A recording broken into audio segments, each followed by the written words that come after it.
100% గతం నుంచి కూడా చేస్తుంది అదే. వాళ్ళని భయాందోళన గురి చేసే ప్రయత్నాలు చేసినప్పటికీ, వ్యక్తిగతంగా తాతల ముత్తాతల నుంచి ఆస్తులు వస్తున్నటువంటి దాన్ని ఆపినప్పటికీ, లేకపోతే మా యొక్క మనోభావాలు దెబ్బతినేటటువంటి విధంగా వాతావరణాలు కల్పించినప్పటికీ, ఎన్ని రకాలుగా ఇబ్బంది పెట్టినా మేమందరం కూడా మా నాయకుడైనటువంటి రేవంత్ రెడ్డి గారి స్ఫూర్తితోటి ముందుకు నడిచినాం. ఎంత పెద్ద కొట్లాడినైనా కొట్లాడినాం, అది ప్రాణాలకు తెగించి కూడా ముందుకు పోయినాం. ఈరోజు అవన్నీ చేసినాం కాబట్టి, ఈరోజు కలిసికట్టుగా ముందుకు పోయినాం కాబట్టి ప్రజా పరిపాలన తెచ్చుకోగలిగినాం.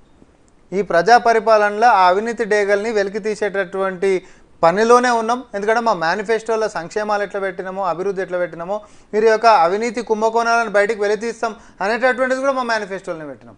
ప్యారలల్గా అటు అది చేస్తున్నాం, ఇటు ఇది చేస్తున్నాం. కానీ బీఆర్ఎస్ పార్టీ గురించి సింగిల్ లైన్లో నేను చెప్పాలంటే, 10 సంవత్సరాల పరిపాలనలో వీళ్ళు తీసుకొచ్చినటువంటి అన్ని పాలసీలు కూడా వాళ్ళ స్వార్థం కోసం, స్వలాభం కోసమే తప్ప ప్రజల హితం కోసం ఏ ఒక్కటి కూడా లేదు.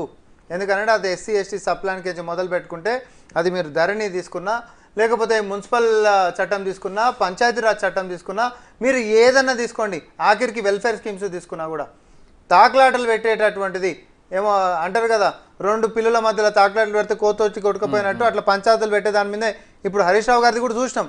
కుల సంఘాలకు ఇచ్చేసేస్తే పాత భూములకి వీళ్ళకి పంచాయతీలు ఏం రావాలి అంటుంటారు గ్రామస్తులు చెప్తుంటున్నాం. ఇప్పుడు మనం ఈ గిదే వీరి పరిపాలన. విభజించు, కొట్లాటలు పెట్టు, తాకులాటలు పెట్టు, మనం పరిపాలించు, ఎప్పటికీ నువ్వే ఉండు. సాగదు కదా అట్లా ప్రజాస్వామ్యం. చక్రి గారు సోదరుడు చెప్పింది 100% నిజం. వాళ్ళకు ఎక్కడి నుంచి వచ్చింది ఇదంతా? ఇప్పుడు ఉత్తమ సంపాదన, అధమ సంపాదన, మధ్యమ సంపాదన అని ఉంటుంది. మధ్యమ సంపాదన అంటే వాళ్ళ తాతల తండ్రులు భూస్వాములు ఏం కాదు, రబ్బర్ చెప్పులు ట్రంకు పెట్టేది, ఆ జాతి మొత్తం అంతే వాళ్ళదంతా. తర్వాత ఉత్తమ సంపాదన అంటే వాళ్ళకి వచ్చేది ఉద్యోగం ఏం చేయలేదు, వాళ్ళు వచ్చే శాలరీస్ ఎంత, వాళ్ళు ఖర్చు పెట్టే కార్లు, వాళ్ళు తిరిగేది అదంతా అది చూసుకున్నాం కదా. ఇదంతా కూడా అధమ సంపాదనే. అధమంగా అక్రమంగా మీరు మొత్తం దోసుకున్నారు, అదంతా దాచుకోవాలని ప్రయత్నం చేస్తున్నారు. మిమ్మల్ని ఎవరు వదిలిపెట్టరు. క్షమాపణ కూడా మీరు కోరే ఇదిగా కూడా లేరు. డెఫినెట్గా మీరు అందరూ కూడా లోపలికి పోతారు. ఒక ఆమె పోయింది ఆల్రెడీ, ఆమెకు తోడుగా మీరు అందరు పోతారు. నేను బిగ్ టీవీ వేదికగా చెప్తా ఉన్నా, ఇది మీకు చుట్టుకుంది, ఆల్రెడీ అయిపోయింది, మీరు బయటికి రాలేని పరిస్థితి. మీరు ఇంకా ఆపే ప్రయత్నాలు అవన్నీ మానుకోండి, మీరు ఆపలేరని చెప్పి ఇందాక చక్రి గారు కూడా చెప్పిండ్రు. మీతో కాదు ఇక Harish Rao, you are closed.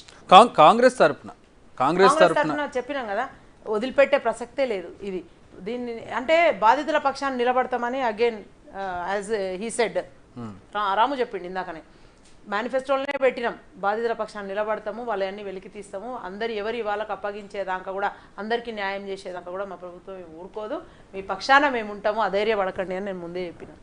Right. Prakash Reddy గారు.